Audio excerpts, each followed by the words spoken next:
বন্ধুরা, এই দেখুন আমাদের গরিব দেশের কলা গাছ দেখুন। এই তো 1 মাস আগে লাগিয়েছি, দেখুন কত বড় বড় হয়ে গেছে। দেখুন 1 মাস বাদে কাঁদি ধরবে এখানে, বুঝেছো? এই দেখুন, এদিকটা দেখুন, এই দেখুন কলা গাছের সাইজ দেখুন, দেখেছেন? সাইজ দেখুন, দেখেছেন? হ্যাঁ, কত সুন্দর সবুজ।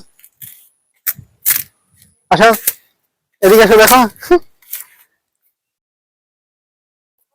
পুরো বাগানটা একবার দেখি দাও, বুঝলে?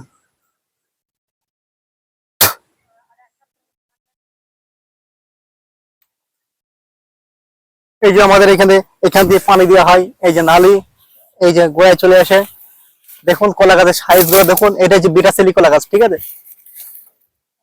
এটা হচ্ছে মেইসিলি, দেখুন। এখন এই দেখুন, এটা এই কলা গাছটা মানে পেকে গেছে, এই পাকা পাকা পাতা দেখুন।